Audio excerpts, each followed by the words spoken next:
territory on west, there's just one way to handle the killers and the spoilers, and that's with the U.S. Marshal and the smell of Gunsmoke.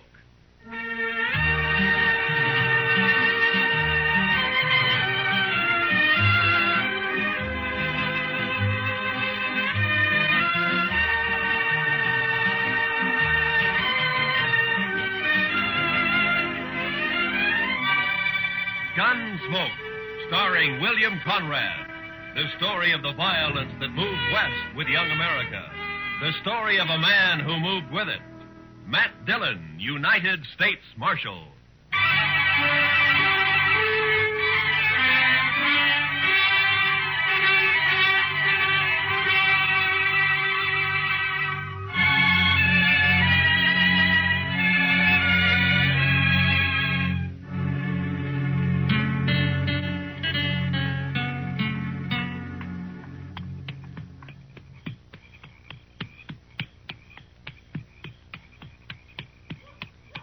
Oh, boy. Oh.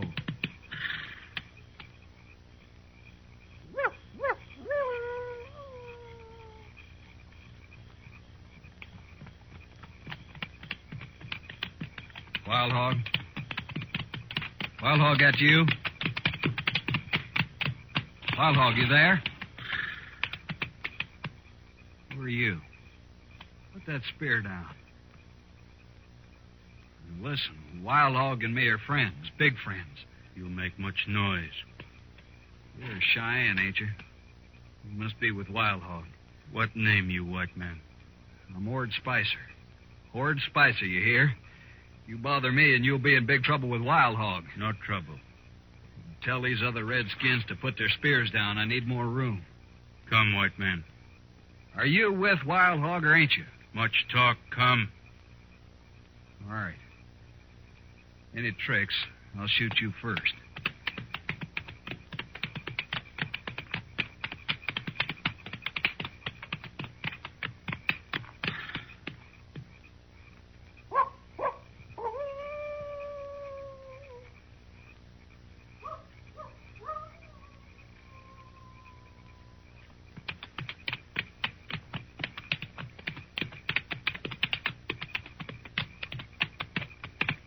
No one around here. Where is he? Horse here, you walk. Blasted, why can't he ride out like anybody else? I want to be in Dodge tonight. Come.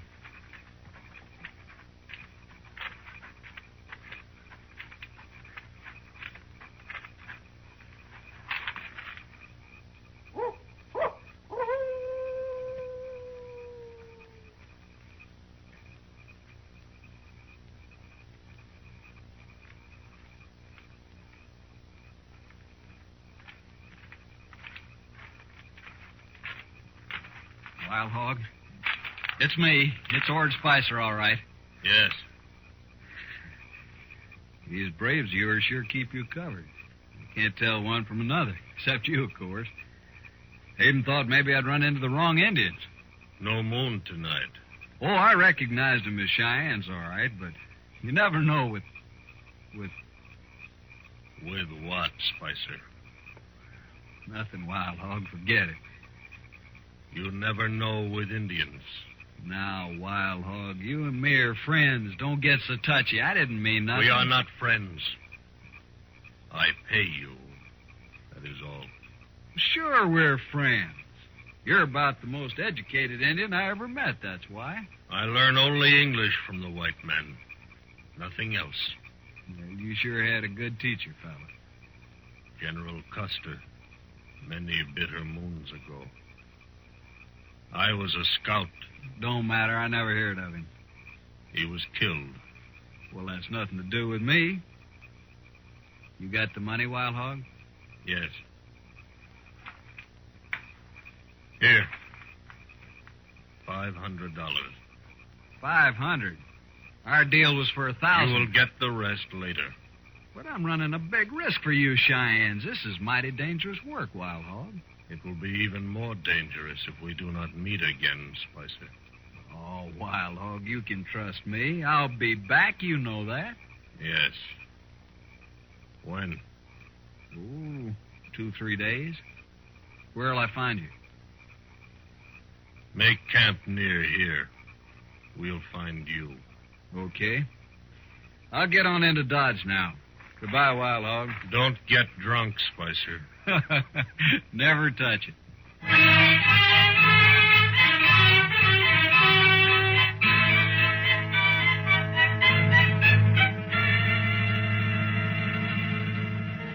Hey, bartender, set out another bottle of whiskey for me and my friend. What'd you say you're called, stranger? Orange Spicer, friend. Mm-hmm. Here, let me fill your glass. Some town you got here, Dodge. You're sure easy with your money, Spicer. Nothing's too good for my friend. Say, what name you go by anyway? You got a lot of money, Spicer. Sure, I got money. I'll have more soon. You must have hit it rich, huh? Sure, I hit it rich. Easy money, friend. Easy money. How'd you do it, Spicer, anyway? Friend, I live like a gambler. My life's chicken one day and feathers the next. Right now, it's all chicken. Yeah, but how'd you do it? You made out real good, Spicer. Brains and guts, friend. Brains and guts. That's all it takes. I know, but how? You don't get money like that robbing old Indians. What's that? Huh? What'd you say about Indians? Oh, it's just a way of saying it back home. Don't get on the pride about it. Maybe you talk too much. Maybe you ask too many questions. Hey, what's the matter with you anyway? Maybe you know too much. Look, Spicer, if you're hiding something, don't trouble yourself. I ain't interested in you or your money or your liquor. I don't like that. You don't have to. You bet I don't. Keep your eyes right on mine, Spicer. I want to watch you die.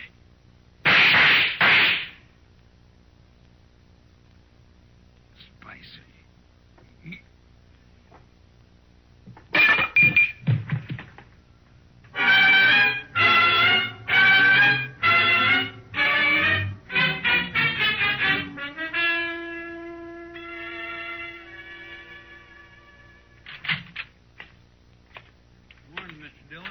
How's our prisoner, Chester? I got two, Mr. Dillon. You got two? Yes, sir. There's that Ord Spicer fella you locked up, and then there's a drunk who tried to buffalo me after you went to bed. No? Did you have any trouble with him? A little, Mr. Dillon. He tried to hit me on the head with his 6-gun. Well, you look all right. Oh, he didn't do it, sir. I bit his thumb and kneed him at the same time. Well, that's quite a trick, Chester. You must have been practicing. No, sir, I haven't been practicing. But I had it all thought out. I see. All right, let's turn Spicer loose. I'll go get him, Mr. Dillon.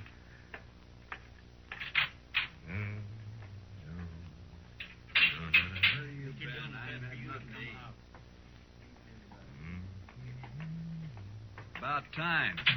Where's my gun, Marshal? There it is, Spicer. And, don't use it around here anymore. You can't bother a man for self-defense.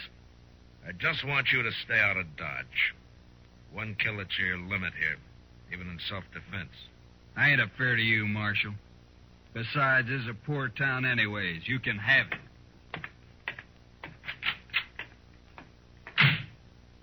My, that man would kick a hog barefooted. He sure would, Chester. There's something real bad about him. Yeah, I don't know what it is, Chester, and I hope I don't have to find out. Well, you'll go away. Fellows like that gotta keep moving. Seems like nobody wants him. Now, don't feel sorry for him, Chester. He got that way all by himself. Yes, sir. I mean, no, sir.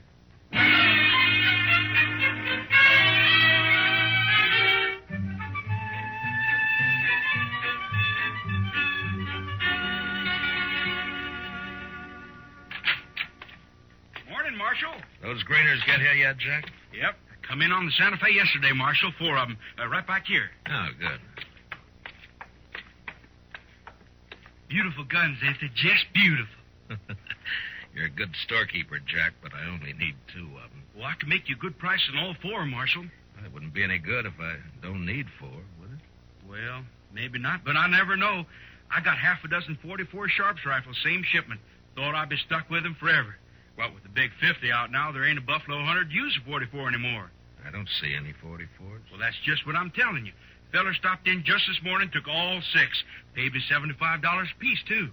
You sold 6 rifles to one man? That's right, Marshal. Is he a Buffalo Hunter? Well, looked more like a drifter to me. Had plenty of cash, though. You know his name? No idea. Nothing wrong with it, was there, Marshal? Been a holdup around here I haven't heard about? No. Just a lot of rifles for one man to buy. No law again it, is there? What'd this man look like, Jack? Tall, skinny, kind of mean face. Mm-hmm. You wear 1.6 gun, black grips? Yeah. Come to think of it, he did. You know him? Yeah. Ord Spicer. He killed a man last night. Spoke with him. Well, now I heard about that shooting. What do you suppose he's up to now? Where'd he go? I wouldn't know it. Packed the rifles on a mule and rode out of town. You going after him, Marshal? No. It's like you say, Jack, there's no law against a man buying all the rifles he wants. Seems strange, that's all. Well, let's settle on the price for those greeners, huh?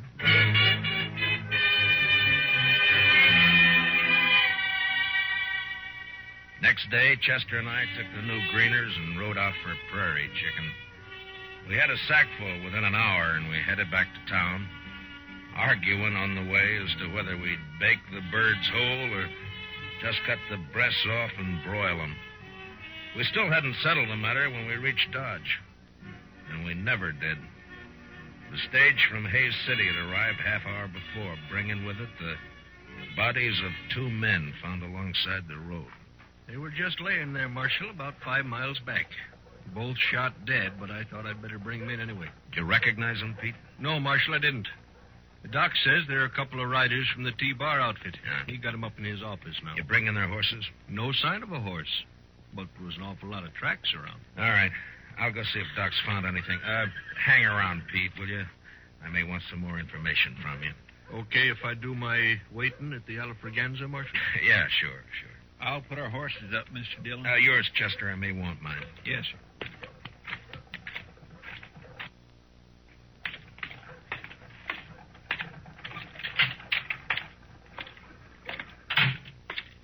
Oh, hello, Marshal.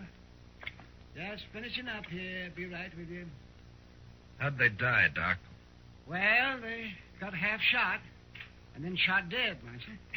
Yeah, I know, but is there any way of telling if maybe they killed each other? That does it.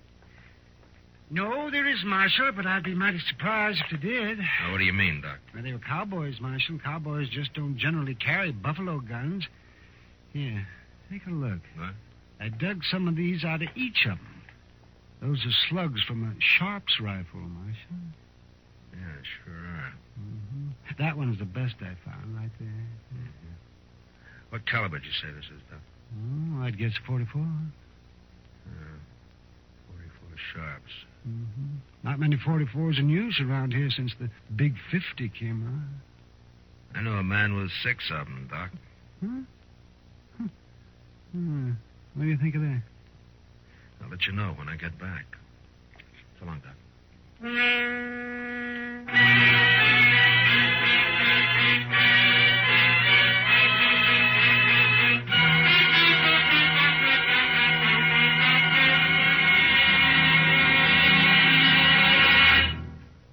We will return for the second act of Gunsmoke in just a moment. But first, behind the famous creaking door to Inner Sanctum tomorrow evening, there lies one of the most hair-raising tales to date. Meet Raymond, your host on Inner Sanctum tomorrow night on most of these same CBS radio stations. Now, the second act of Gunsmoke.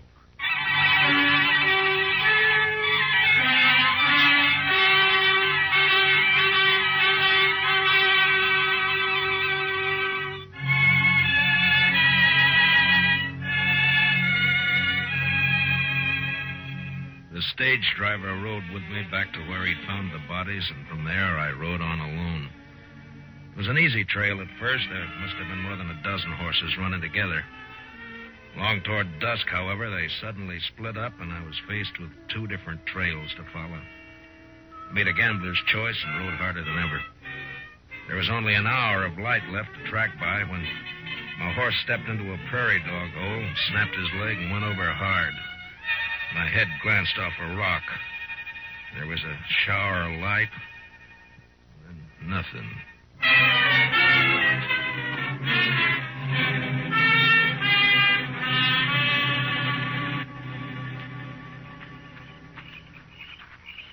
That's him, all right. That's Dillon. He's the marshal at Dodge I told you about. I think he is not dead. Stop. What will you have done? But you can't let him live. He'd kill us, all right. I'm going to kill him anyway. You die for it if you do. Okay. You're the boss. But you'll wish I'd shot him. There. He's coming to now. We take care of him our own way. White Cloud, pick up his guns. Yeah, he isn't hurt. Just knocked out, that's all. Indians. Cheyennes. I'm no Indian, Marshal. Spicer. Yeah. Sure. No tricks now, Marshal. These redskins will shoot you to pieces. Yeah. Are those new Sharps 44s you bought them, huh, Spicer? It's no business of yours, Marshal. Not now. You're through. You're all the way through. Spicer, you're under arrest. What? I said you're under arrest. No, Marshal, what are you arresting me for? Not that it matters much. For selling guns to Indians and on suspicion of murder. All right, so I'm under arrest, but, Marshal, I want to ask you something. Yeah. How are you going to take me in, that's all? Just how are you going to manage it? I'll worry about that. You sure will. Come on, Wild Hog, let's shoot him and get it over with. This is a man of much heart. I admire his courage. To stand with death on all sides and arrest a man. No, we will not kill him. Not yet. But you can't take him with us. White Cloud, give him a horse. Come.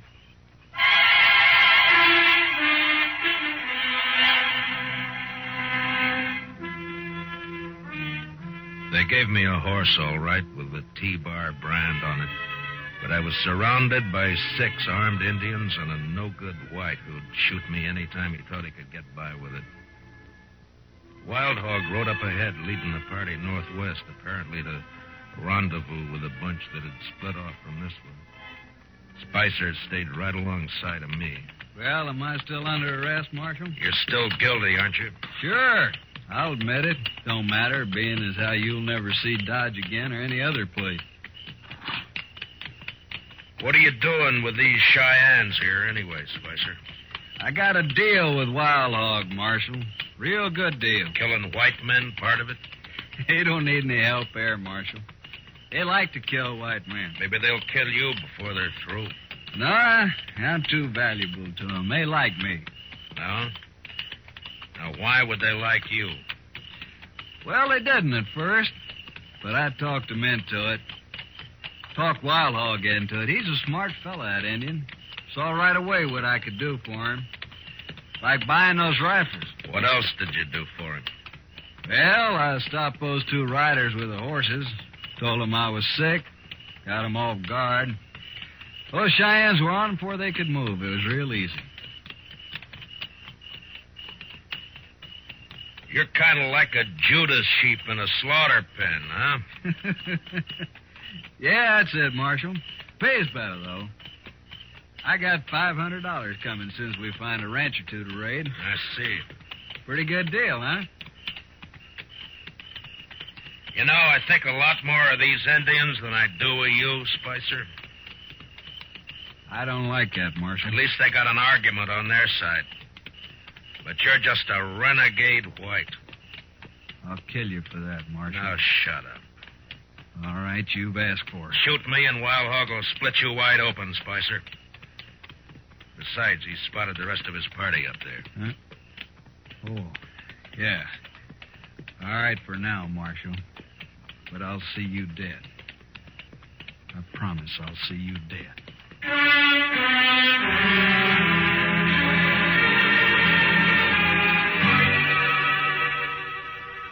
was still alive 2 days later when we crossed the Smoky Hill River about 100 miles northwest of Dodge. There were 15 Cheyennes in the party.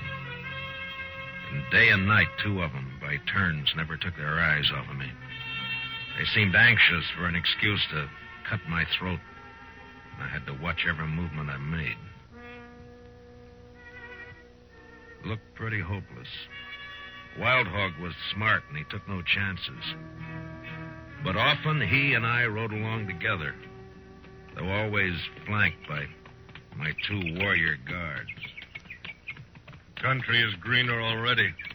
Better every mile. Why have you been raiding so far south, Wild Hog, if you like this land better? We are northern Cheyenne, Marshal, from the Bighorn Mountains. The Army took us south to a reservation in the Oklahoma Territory. Oh, so that's it. You jumped your reservation, huh? Why should we live in a hot, flat land that has no game? But the Army will be after you again. You've broken the law. Whose law? Ours or yours? All right, Wild Hog. But the Indian has a law against murder. You've broken that twice that I know of. Cheyenne does not speak of it as murder to kill his enemy. Those cowboys weren't your enemy, Wild Hog. They weren't fighting you. The Army drove us from our home in the mountains.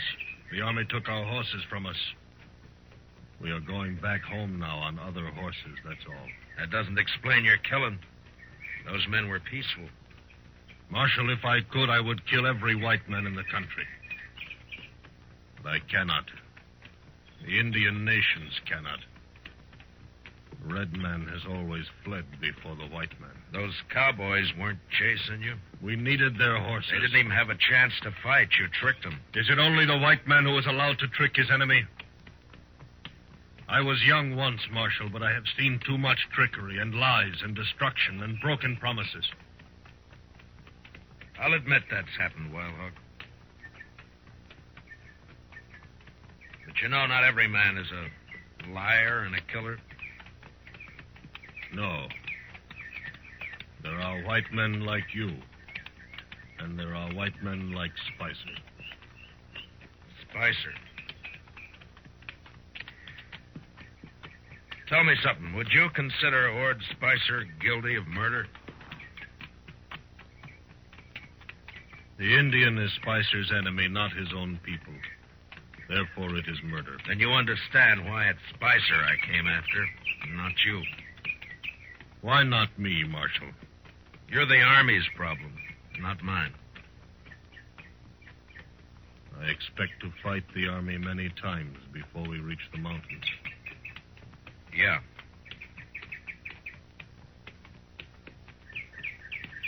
What are your plans for me, Wild Hog? I have been thinking. Yeah? I do not know yet. Well, what about Spicer? Spicer works for me. Why should I think about him? Then you're not as smart as I figured. All right, Marshal. I do not trust Spicer. He is a traitor to his own people and only for money. I have rifles now and enough horses. I do not need Spicer. You're going to kill him? Why not? He is only another white man. You said yourself you can't kill all the white men. If you were free, Marshal, you would take him back and let other white men kill him. What difference how he dies? Makes a difference to me, Wild Hog. I'm a lawman. I may have to kill you, too. You're a hard man to be friends with.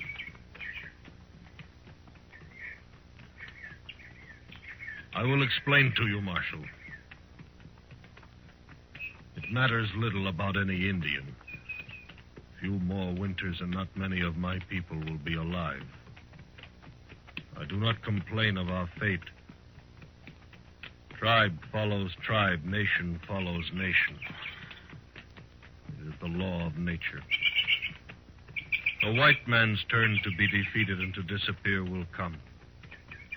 It is just a matter of time. So we may be brothers after all, Marshal. I'm not sure I believe all of that, Wild Hog. Of course not.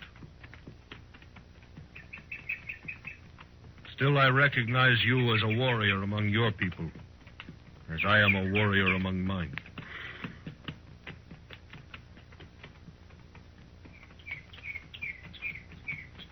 Too bad we're not on the same side. As long as we are brave and willing to die, does not matter. I ride ahead now. You stay with the others.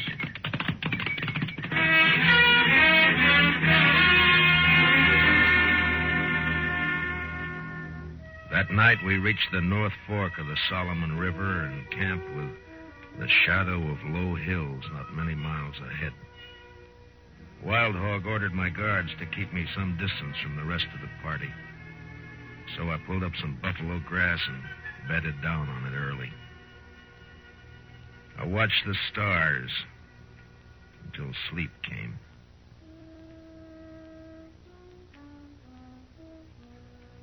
Next thing I heard was the sound of horses fading off in the distance.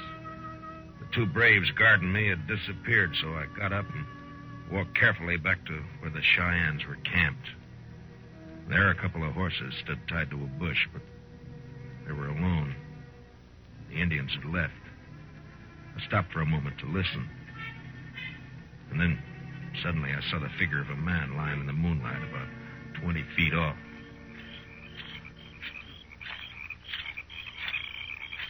Spicer? Spicer? Yeah, there's no blood on you. You're all right. Come out of it, man. Come on. Yeah. My hair. You've been knocked out, that's all. Now, come on, sit up. Oh, it's you, Marshal. What happened? Where are they? Where's Wild Hog? They've gone. Gone? Gone where? Here, let me... Where'd they go? They've been headed for the Bighorn Mountains. Less chance of running into the army if they travel at night. But they couldn't leave me. Not here. Not now. Looks like they did. Some brave clubbed you and they rode off, that's all. But I gotta go with them. You're still groggy, Spicer. And you're still under arrest. Remember? You can't take me in, Marshal. Wild Hog will be back. He won't let you. Why do you think he left you here, Spicer? We're friends. Big friends, me and Wild Hog. You got no friends. You don't belong in anybody's camp. And I'm taking you back to Dodge anyway. That murdering redskin. He's a better man than you, Spicer. He's brave and he's willing to die. Now, come on, we got a long ride back.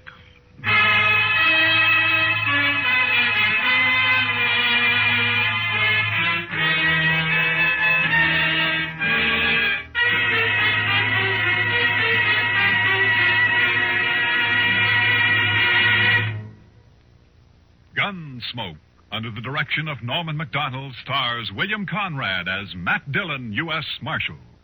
Tonight's story was specially written for Gunsmoke by John Meston, with music composed and conducted by Rex Corey. Featured in tonight's cast were Harry Bartell, Larry Dobkin, Herb Vigran, and Jack Crucian. Parley Bayer is Chester, and Howard McNear is Dark. Join us again next week as Matt Dillon, U.S. Marshal, fights to bring law and order out of the wild violence of the West in Gunsmoke.